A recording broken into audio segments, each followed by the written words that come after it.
அஸ்ஸலாமு அலைக்கும் வரஹ்மத்துல்லாஹி வபரகாத்துஹு.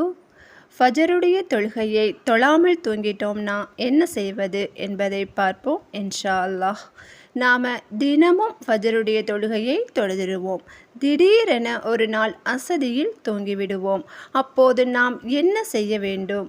அபு ஹுரேரா ரலியல்லாஹு அன்ஹு அவர்கள் அறிவிக்கிறார்கள், முகமது நபி ஸல்லல்லாஹு அலைஹி வஸல்லம் அவர்கள் கைபர் போரிலிருந்து திரும்பிய போது இரவு முழுவதும் பயணம் செய்தார்கள். இறுதியில் அவர்களுக்கு தூக்கம் வந்துவிட்டது. ஓரிடத்தில் இறங்கி ஓய்வெடுத்தார்கள். அப்போது பிலால் ரலியல்லாஹு அன்ஹு அவர்களிடம், இன்று இரவு எமக்காக நீங்கள் காவல் புரிவீராக என்றார்கள். பிலால் ரலியல்லாஹு அன்ஹு அவர்கள் கண் விழித்து அவர்களுக்கு விதிக்கப்பட்டிருந்த அளவு தொழுதார்கள்.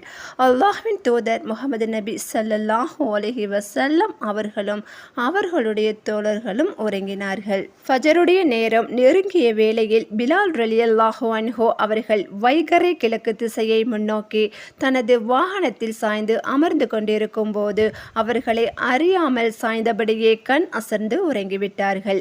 அல்லாஹ்வின் தூதர் ஸல்லல்லாஹு அலைஹி வஸல்லம் அவர்களோ பிலால் ரலியல்லாஹு அன்ஹு அவர்களோ நபி தோழர்களில் எவருமே சூரிய ஒளி தம் மீது படும் வரை கண் விழிக்கவில்லை. அல்லாஹ்வின் தூதர் ஸல்லல்லாஹு அலைஹி வஸல்லம் அவர்கள் சூரிய ஒளிப்பட்டதும் பதறியபடியே அவர்கள்தான் முதலில் கண் விழித்தார்கள். பிலால் ரலியல்லாஹு அன்ஹு அவர்கள், அல்லாஹ்வின் தூதரே, என் தந்தையும் என் தாயும் தங்களுக்கு அர்ப்பணமாகட்டும்.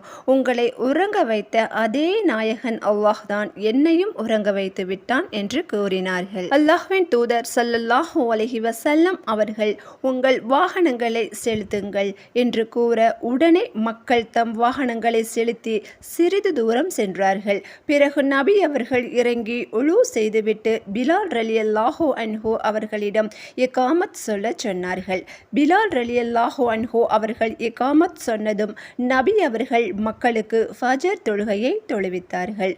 தொழுது முடிந்ததும் தொழுகையை மறந்துவிட்டவர் நினைவு வந்ததும் அதை தொழுது கொள்ளட்டும். ஏனெனில் அல்லாஹ் என்னை நினைவு கூறும் பொருட்டு தொழுகையை நிலைநிறுத்துவீராக என்று அல்லாஹ் திருக்குர்ஆனில் கூறுவதாக அல்லாஹ்வின் தூதர் ஸல்லல்லாஹு அலைஹி வஸல்லம் அவர்கள் கூறினார்கள். எனவே நாமும் ஃபஜருடைய நேரம் வந்து அசதியில் தூங்கிவிட்டால் உடனே கண் விழித்ததும் சூரியன் உதித்திருந்தால் ஃபஜருடைய தொழுகையை தொழுதுவிட வேண்டும். அதற்காக நாம் இதை தினமும் செய்யக்கூடாது. என்றைக்காவது ஒரு நாள் நம்மை அறியாமல் உறங்கினால் மட்டும்தான் நாம் இதை செய்ய வேண்டும். ஆனால் இதையே பழக்கப்படுத்திக் கொள்வது கூடாது. ஃபஜருடைய நேரம் நமக்கு எதுவோ அந்த நேரத்தில் தான் தொழுக வேண்டும். நேரம் குறிப்பிட்டபடி மோமின்களுக்கு தொழுகை கடமையாக்கப்பட்டிருக்கிறது. எனவே நாம் ஐவேளை தொழுகையையும் நேரம் குறிப்பிட்ட நேரத்தில் தொழக்கூடிய பாக்கியத்தை அல்லாஹ் நம் அனைவருக்கும் தந்தருள்வானாக. ஆமீன். இறையச்சத்தோடு வாழ்வோம், மறுமையில் வெற்றியாளராவோம். அஸ்ஸலாமு அலைக்கும் வரஹ்மத்துல்லாஹி வபரகாத்துஹு.